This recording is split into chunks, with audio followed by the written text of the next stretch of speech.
bought my farm for the peace and the kind of quiet where the only traffic you worry about is a deer crossing the gravel at dusk.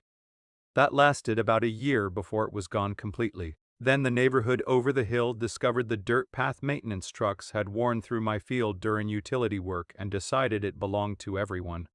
Slowly at first, then all at once. Sedans, pickups, golf carts, cruising to my property like they owned the soil. The worst of them was Karen, HOA president. Bright yellow Lamborghini Urus, she barreled through my field twice a week like the land itself owed her passage, and the cattle on it were just decorations she had not asked for, but tolerated anyway. One afternoon, I flagged her down and told her this was not a public road and I needed her and her members to stop. She barely cracked the window. "Oh, please," she said, adjusting her oversized sunglasses. "We have been driving through here for months. Little late to change that now." I said I did not think so. She smirked and asked what I was going to do about it, then revved the engine and tore off, flinging a rooster tail of dust across my freshly seeded ryegrass. Drop a comment and tell us what country or city you are watching this from. I started with polite signs. Within a week, 2 were knocked down and 1 was being used as a wheel chalk for a kid's dirt bike. When I caught an HOA board member idling in my field with an iced latte, I reminded him again. He laughed and said it was just a shortcut. Just a shortcut to them. To me it was my land, my years of work, my home, and the livestock that paid for it. The ruts for tearing up soil and spooking livestock. My insurance adjuster warned I could be liable if someone got hurt. That is when polite stopped making sense. I tried a flatbed parked across the path. Karen drove around it through my orchard.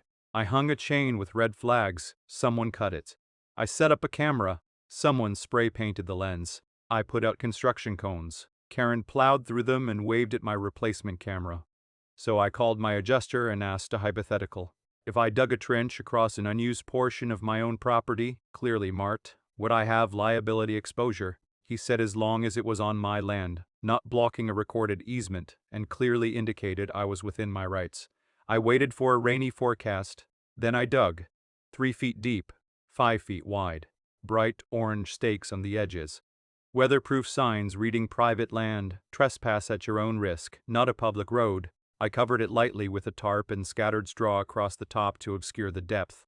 No tricks, no traps. A clearly marked obstacle on my own property that any reasonable driver should have stopped to consider. I sent the HOA a final email.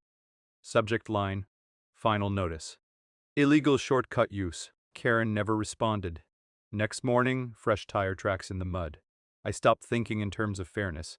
I started thinking in terms of what it was actually going to take. That answer was already waiting in the ground.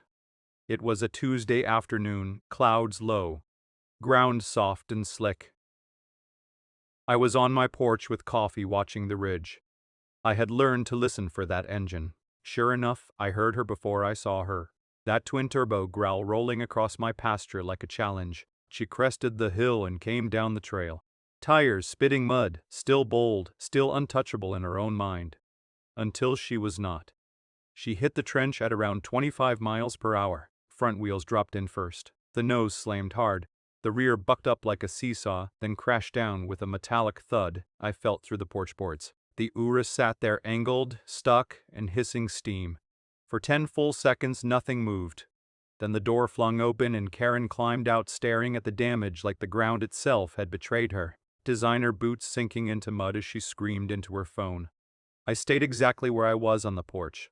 Sipping my coffee, not moving, not intervening, just watching consequence do its job for once. The tow truck took 40 minutes. The driver whistled and said that was going to cost a fortune. As they lifted the Urus out, I heard the crunch of metal on metal. Exhaust pipe bent sideways.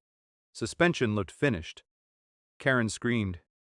I raised my thermos and gave her a small nod. She turned away, furious, humiliated, wearing the mud of her own arrogance. By Thursday, a thick envelope arrived on official HOA stationery demanding clarification about the obstruction placed in a common route historically used by residents. I replied with one sentence.